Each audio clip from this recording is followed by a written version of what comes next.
You guys getting tired of these videos yet?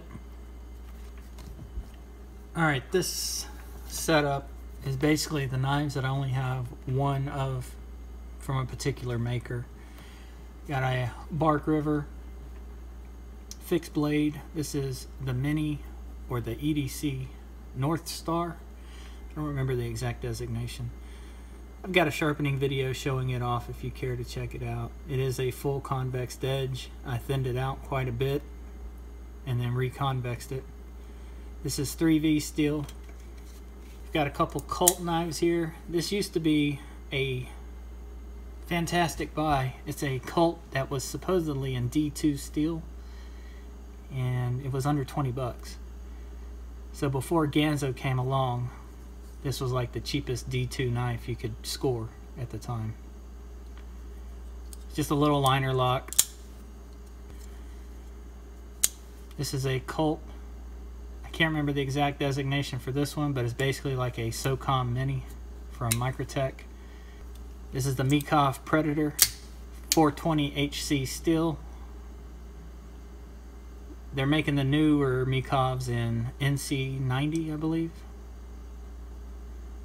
I've debated purchasing one, but their prices are just outrageous for the knife.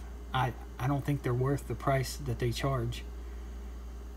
Really snappy knife. It is a lever lock.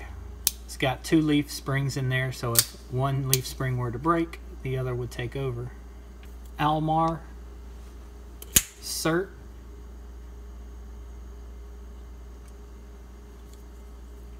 This is an S30V Steel. I've got a video showing this one being sharpened, I believe. Real stabby knife. Got a needle-like point. Extremely snappy.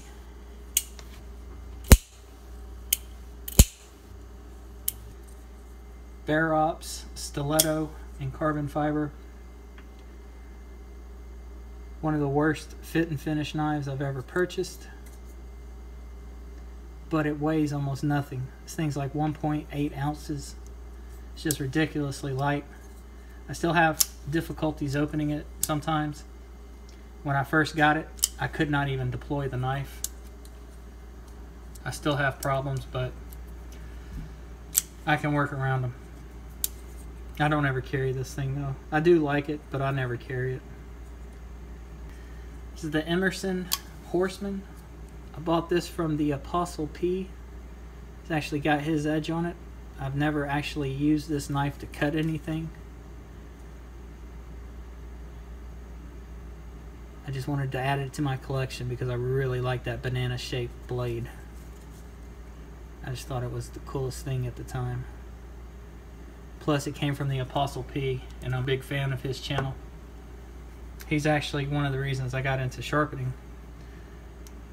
CRKT Ripple. This thing has seen an absolute ton of use.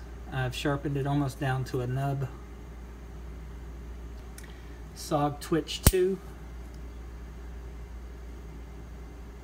Now I've had this knife replaced because the scale broke on me. And SOG customer service is top notch. They had me a new knife in the mail, I think within 2 days of me sending this out. Their customer service is remarkable. I just wish their knives were the same. Os-8 steel. Southern Grind Spider Monkey. I love that pivot. It's got a little monkey head on it. Carbon fiber. Tiny little pocket clip that works very, very well. These thumb studs for me are absolutely horrible. The way they're designed, they eat my hand up. Opening and closing this knife is very, very painful. I know a lot of guys love this knife, but those thumb studs, they're not for me. Pretty lightweight. S30V Steel. I've shown this off a few times. This is my Areevo, my Jason Areevo Fractal.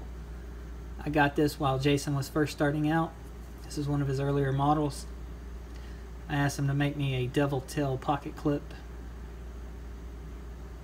I think he did a pretty damn good job, although it is quite uncomfortable. Super smooth knife, CPM 154 steel. It's got kind of a reverse tanto.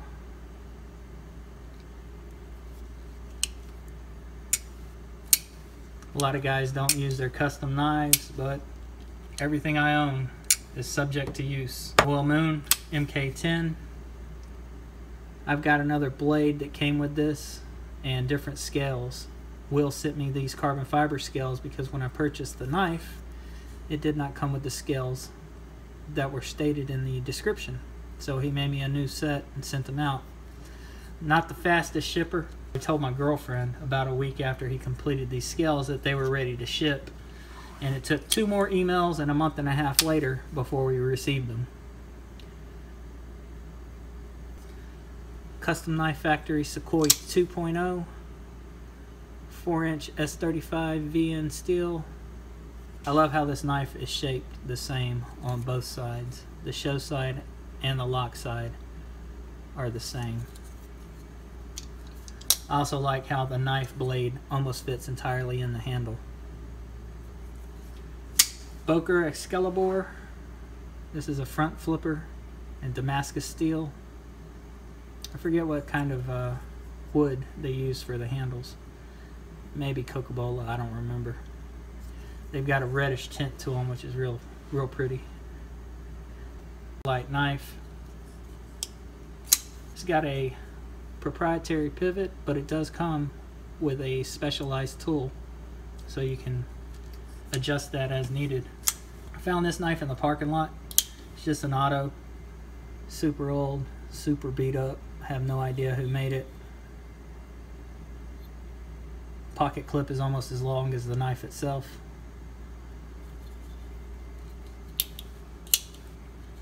It's got a Phillips head for the pivot. Chris Reeve Sebenza. Some of you may have heard my story about this. I use this as a sharpening guinea pig to learn how to sharpen on the Edge Pro Apex. And as I sharpened it, the edge just crumbled into black dust. I have no idea why. I tried to send the knife back to have a replacement blade. Was going to pay $150 to have that done, but they sent it back to me saying that I avoided the warranty because I anodized and I also took some Scotch-Brite to the scales, therefore I avoided my warranty. Quiet Carry. I forget the name of this knife. It's D2 steel. Really small. I really like this knife, but my lockup is almost past 100%. And it's got a ball bearing inside the lock itself. There's a ball bearing in there, and that's what engages your knife tang and creates your lockup. I don't know if it's going to move. I don't know if it's going to stay there, but I don't have a lot of travel for that to go. This is just a lever lock. It's from the 60s. My buddy gave it to me. It's had a ton of sharpening done to the blade. It's almost all gone. No, I did not do that. That's how I received it. This is one of those knives I collect, never use. It sits on my dresser. I'll pick it up and open it every now and then. Lever locks are pretty sweet. They do have a tendency to break, especially these older models. They use a really tiny pin to connect the button or the lever to the action, and those little pins have a tendency to break. HEA design Equilibrium. This is the first generation. I got it the day it was released. Some green titanium scales. They've got milling in it, milling all over it. Titanium hardware that's been anodized. That blade shape is something awesome. It's S30V. A lot of guys did not like the fact the flipper was so large. Didn't bother me. Makes the knife fly out. Really pretty knife. Love how the blade completely fits inside the handle, kind of like the Sequoia. Real steel Megladon. This one's in 14C 28 steel. It's another knife that's just a little too large for my liking, so it rarely gets carried. The blade's just too large. Other than that though, really smooth. Free dropper. For the price, this is a fantastic knife if you like that size. It's my Higo Nakami. I try to convex this edge. Once I did, I haven't used it since. I have full intentions of using this at work, but you know how it goes. Other knives took precedent. Really sharp knife though. This is on the scale of a straight razor. Martini knife. This is a Scandi Grind that I did a Scandi convex on. Mirror polish. There's no pocket clip, so I rarely carry this thing. It's also 420 HC steel. I hate that stuff. It's real gummy. It's hard to sharpen, so got it because it was a Scandi folder. Same with this one. This is the Enzo Berk. I think it's a 75. This is S30V Steel carbon fiber handle. I haven't sharpened this one because I rarely use it, but I got it with the intention of sharpening a Scandi knife and making a video of it. Just haven't got around to it. I've had this thing in my possession probably for 2 or 3 years now. Camillus lever lock.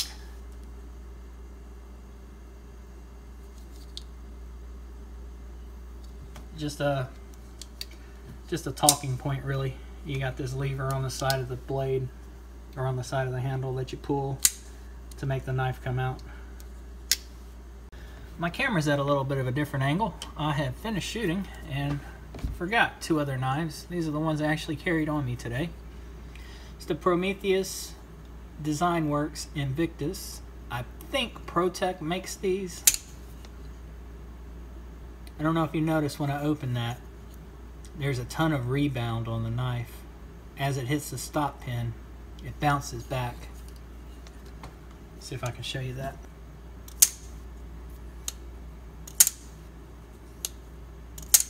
I'm not sure how well you can tell. This knife had a really bad main grind. One side is much thinner than the other, so as I sharpened it, my bevel sizes were really wonky. One was extremely large, the other was extremely small. Disregarding that little fact, it's a fantastic knife. G&G Hawk mud knife. Cleaned it up a little bit. This is my main work knife here recently. Been putting it through its paces.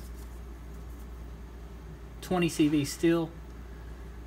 This stuff is just going and going and going. So the selling point for this knife is the pivot system is completely enclosed, which will allow you to get mud and dirt and grit inside of your pivot, and it will never impede the action. So far that's remained true. I've had this knife in the mud, the rain, the dirt. Sounded like it didn't lock up there.